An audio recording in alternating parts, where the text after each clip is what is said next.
रोशन सितारा देखा तो आपकी खैरियत की दुआ मांगी। ये रोशन सितारा दिखता है इस्लामिक कैलेंडर के 9वें महीने में। अदा, हमें रमजान के महीने के बारे में जरा तफसील से बताइए। रमजान का एक्चुअल वर्ड होता है, उसे कहते हैं रमदान। अच्छा। जिसका मतलब है बर्निंग ऑफ डिजायर्स, जिसे आप कह सकते हैं। हमारी जो इच्छाएं होती है उसे हम जला दे तो बेहतर है, क्योंकि रमजान महीना को हम बहुत ही ज्यादा पाक महीना कहलाते हैं। अच्छा। और होली मंथ ऑफ रमजान जिसे सब कहते हैं।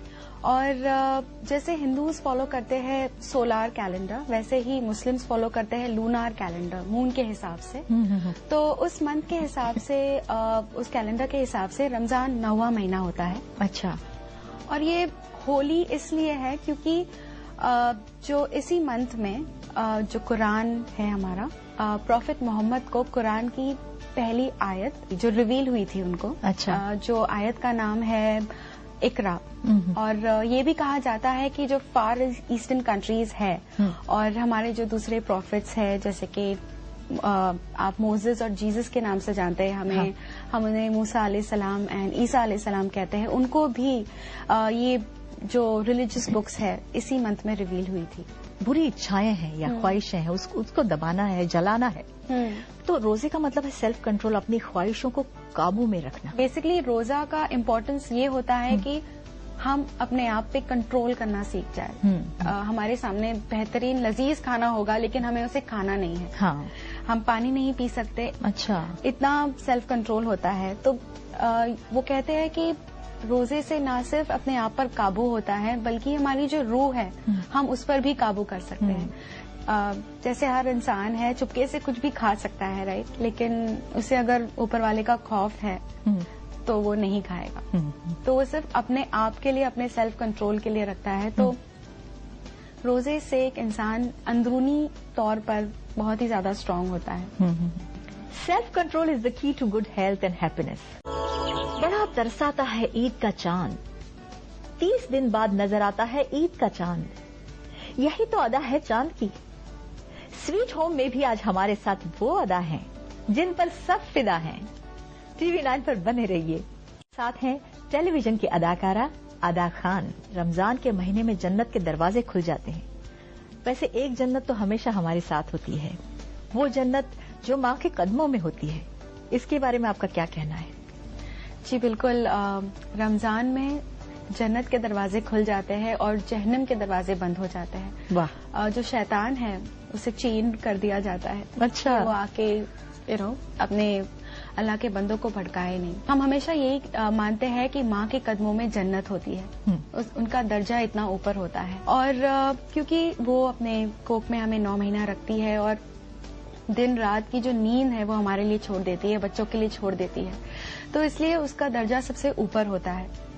इनफैक्ट मुसलमानों में ये भी कहा जाता है कि अगर तुम अपनी माँ की सेवा पूरी जिंदगी करो तभी भी तुम उसकी, जब वो प्रेग्नेंट है, हाँ, उसकी एक करवट का भी कर्ज नहीं चुका पाओगे। वाह, क्या बात है। हमारे प्रॉफिट से किसी ने पूछा था कि सबसे इम्पोर्टेंट कौन है, तो हमारे प्रॉफिट ने कहा था माँ, माँ, माँ और फोर्थ पिताजी, अपने जो डैडी है। और इसलिए माँ को गोल्ड मेडल भी मिलता है, सिल्वर मेडल भी मिलता है और ब्रॉन्ज मेडल भी मिलता है। और जो हमारे डैड्स है उनको कंसोलेशन प्राइज में खुश होना पड़ता है। माँ जन्नत है तो जो डैड है वो जन्नत का दरवाजा है। तो दोनों को ही उतना ही रिस्पेक्ट दो और इनफैक्ट बुढ़ापे में उनका सहारा बनो। ये सुनकर मैं खुद जज्बाती हो गई। मुझे मेरी माँ की याद आ गई और आपकी आंखें भी थोड़ी नम हैं। Exactly. मैं देख रही हूँ। होम में आज ईद का माहौल है और हमारे साथ हैं एक खूबसूरत एक्ट्रेस। अब हुस्न की अदा तो आपने देखी होगी, इनके तो नाम में भी अदा है।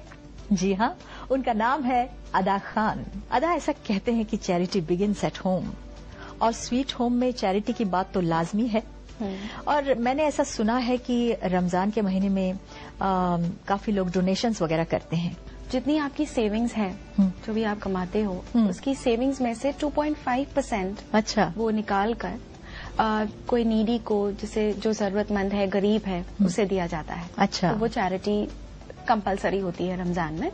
लेकिन अगर आपके पास सेविंग्स नहीं है और आपकी इनकम इतनी नहीं है कि आप सेविंग कर सको, तो वो आपके ऊपर बिल्कुल भी कंपलसरी नहीं है। अच्छा। और इस मंथ में अगर हम चैरिटी करते हैं तो सपोज दूसरे मंथ में हमें 10% रिवॉर्ड मिलता है, लेकिन रमजान में अगर हम चैरिटी करते हैं तो वही रिवॉर्ड मल्टीप्लाई हो जाता है।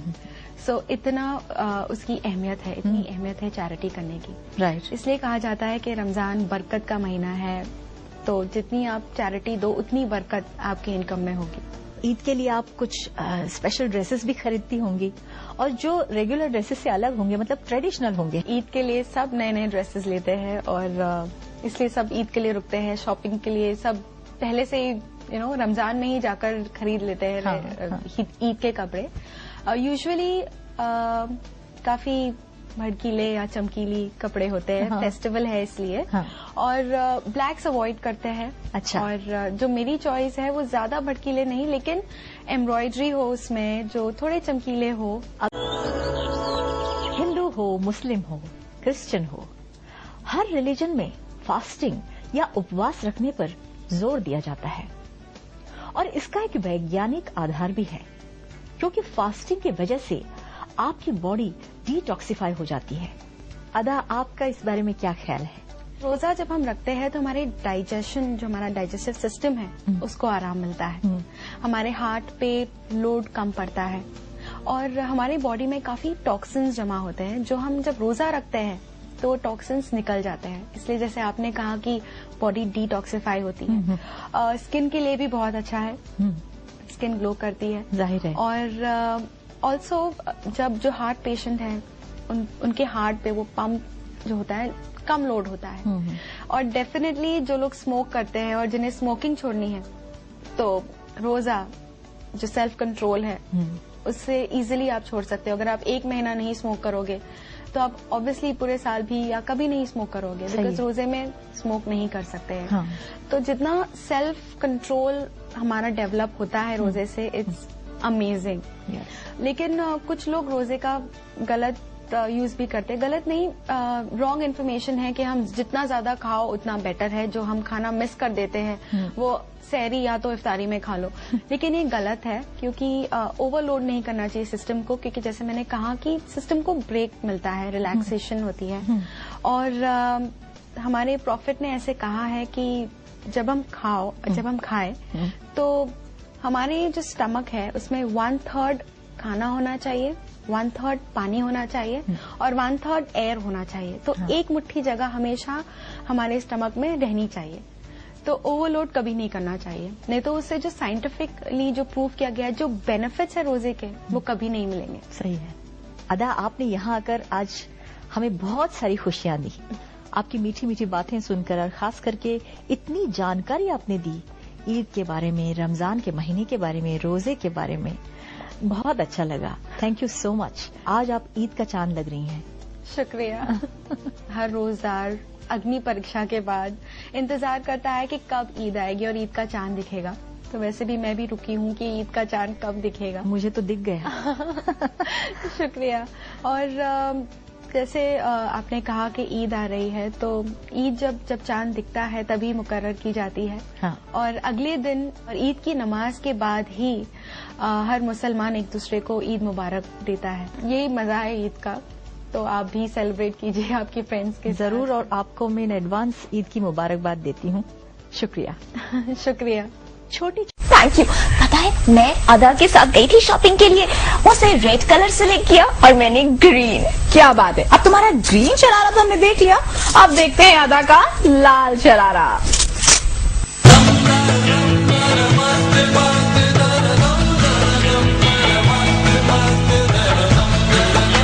आदाब। जी हाँ, सास बहू और बेटियां रंगा है आज ईद के रंग में, और इसी ईद के रंग में रंगने के लिए हम आए हैं आदा खान से मिलने। आदाब। आदाब। ईद के लिए मैंने बहुत सारी तैयारियां की थी, और अब मैं डिसाइड ही कर रही थी कि मैं क्या पहनूं, और आप लोग आ गए।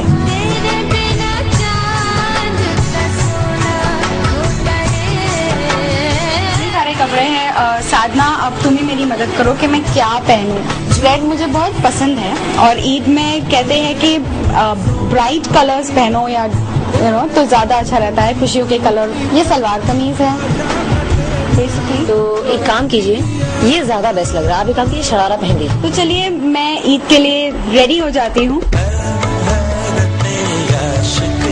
अब कपड़े तो पहन लिए मैंने, अब जरूरी है कि ज्वेलरी पहन लूं।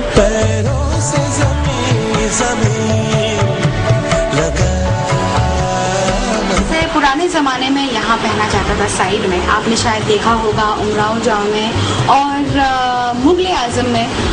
तो अभी फिलहाल आई थिंक ये फैशन नहीं है, तो मैं सेंटर में ही लगाती हूँ। इन्हीं लोगों ने ले लिया दुपट्टा मेरा। ये फुल मैचिंग है, red and silver combination and थोड़ा थोड़ा गोल्ड है जो मेरे शरारे में भी है। तो ज्वेलरी हो गई, इयररिंग्स हो गई, हैंडल्स भी हो गई।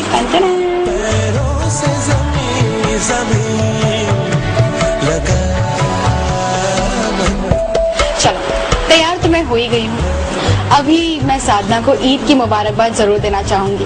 ईद हम थोड़ा अलग तरीके से विश करते हैं, रोज गले तो मिलते हैं लेकिन ईद के लिए गले अलग ढंग से मिला जाता है। ईद मुबारक।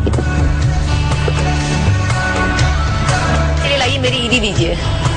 अभी तो फिलहाल जरूर दूंगी मैं आपको ईदी। बड़े हमेशा छोटों को ईदी देते हैं या गिफ्ट्स देते हैं, और बचपन में मैं बहुत सारे रुपए पैसे ऐसे जमा करती थी। मेरे भाई के साथ मेरा कंपटीशन होता था किसे सबसे ज्यादा ईदी मिली है।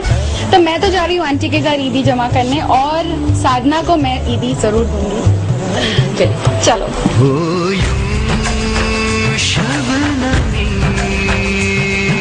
मैं चाहती हूँ कि आज मैं भी शीरकुरमा बनाऊं और आंटी से थोड़ा सीख भी लूं।